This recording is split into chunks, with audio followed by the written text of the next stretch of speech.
चीन से सरहद पर तनातनी के बीच सोमवार को भारत सरकार ने 59 ऐप्स बंद करने की घोषणा की। इन ऐप्स में लोकप्रिय सोशल प्लेटफॉर्म टिकटॉक और वीचैट भी शामिल हैं। अलीबाबा ग्रुप के UC browser, fashion vendor shine और बाइडू मैप्स पर भी पाबंदी लगाई गई है। इन ऐप्स का इस्तेमाल ऐप्स और पर्सनल कंप्यूटर दोनों पर किया जाता है। भारत सरकार ने अपने इस फैसले को आपातकालीन उपाय और राष्ट्रीय सुरक्षा के लिए जरूरी कदम बताया। भारत और चीन की सेना लद्दाख में सरहद में आमने सामने हैं। दोनों देशों की सेनाओं की हिंसक झड़प में 15 जून को 20 भारतीय सैनिकों की मौत हुई थी। भारत के सूचना एवं प्रसारण मंत्री रविशंकर प्रसाद ने ट्वीट कर कहा, ये पाबंदी सुरक्षा, संप्रभुता और भारत की अखंडता के लिए जरूरी है। हम भारत के नागरिकों के डेटा और निष्ठा पर किसी तरह की सेंध नहीं चाहते। सूचना एवं प्रसारण मंत्रालय ने अपने बयान में कहा है, हमें कई स्रोतों से इन ऐप्स को लेकर शिकायत मिली थी। एंड्रॉयड और iOS पर ये ऐप्स लोगों के निजी डेटा में भी सेंध लगा रहे थे। इन ऐप्स पर पाबंदी से भारत के मोबाइल और इंटरनेट उपभोक्ता सुरक्षित होंगे। ये भारत की सुरक्षा, अखंडता और संप्रभुता के लिए जरूरी है।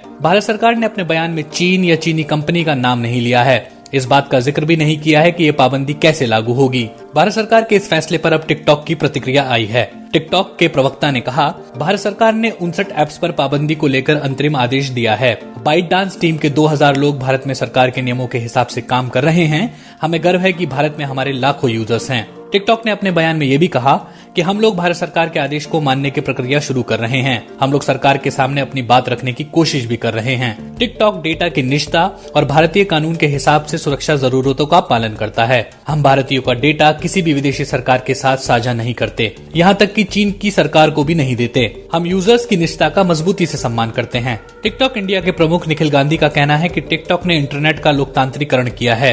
ये 14 भारतीय भाषाओं में है। भारत में लाखों की संख्या में यूजर्स हैं। ये उनके लिए मंच है जिनकी प्रतिभा अनदेखी रह जाती है। कई तो ऐसे यूजर्स हैं जिन्होंने इंटरनेट का इस्तेमाल टिकटॉक से ही जाना है। टिकटॉक ने कोरोना वायरस को लेकर पीएम केयर्स में 30 करोड़ रुपए का चंदा भी दिया था। चीन की सत्ताधारी कम्युनिस्ट पार्टी के अंग्रेजी अखबार ग्लोबल टाइम्स ने भारत सरकार के इस फैसले पर लिखा है कि ये कदम ऐसे वक्त में लिया गया है जब दोनों देशों के बीच तनाव बढ़ रहा है। भारतीय सैनिकों ने चीन से लगने वाली सीमा को पार कर गैरकानूनी गतिविधियों को अंजाम दिया और चीनी सुरक्षा बलों पर उकसावे वाला हमला किया। इससे 15 जून को गलवान घाटी में चीन और भारत के सीमा सुरक्षा बलों के बीच जानलेवा झड़प हुई। ग्लोबल टाइम्स ने यह भी लिखा है कि तब से ही भारत में उग्र राष्ट्रवाद देखने को मिल रहा है और चीनी उत्पादों के बहिष्कार की मांग की जा रही है। सोशल मीडिया पर वो तस्वीरें बड़े पैमाने पर साझा की जा रही हैं जिसमें भारतीय नागरिक चीन में बने टीवी तोड़ रहे हैं। 59 प्रतिबंधित ऐप्स में चीन का ट्विटर जैसा सोशल मीडिया प्लेटफॉर्म वीबो भी है, जिस पर प्रधानमंत्री नरेंद्र मोदी का वेरीफाइड अकाउंट है और 2,40,000 से ज्यादा फॉलोअर्स हैं। भारत सरकार की प्रेस विज्ञप्ति में कहा गया है कि गृह मंत्रालय के एक विभाग Indian cyber crime coordination centre ने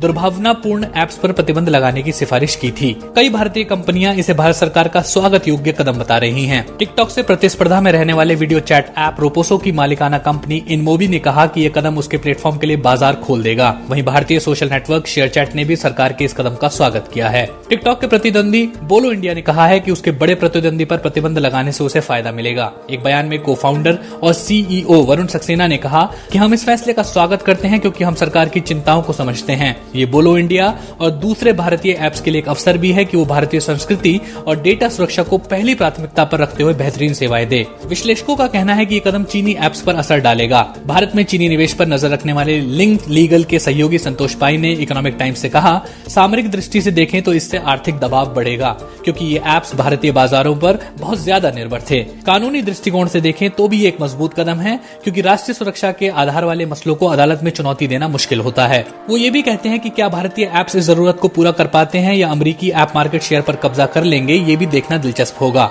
वहीं भारतीय सोशल ऐप्स के निवेशकों का कहना है कि चीनी ऐप्स पर पाबंदी लगने की वजह से प्रतिस्पर्धा में कमी आएगी।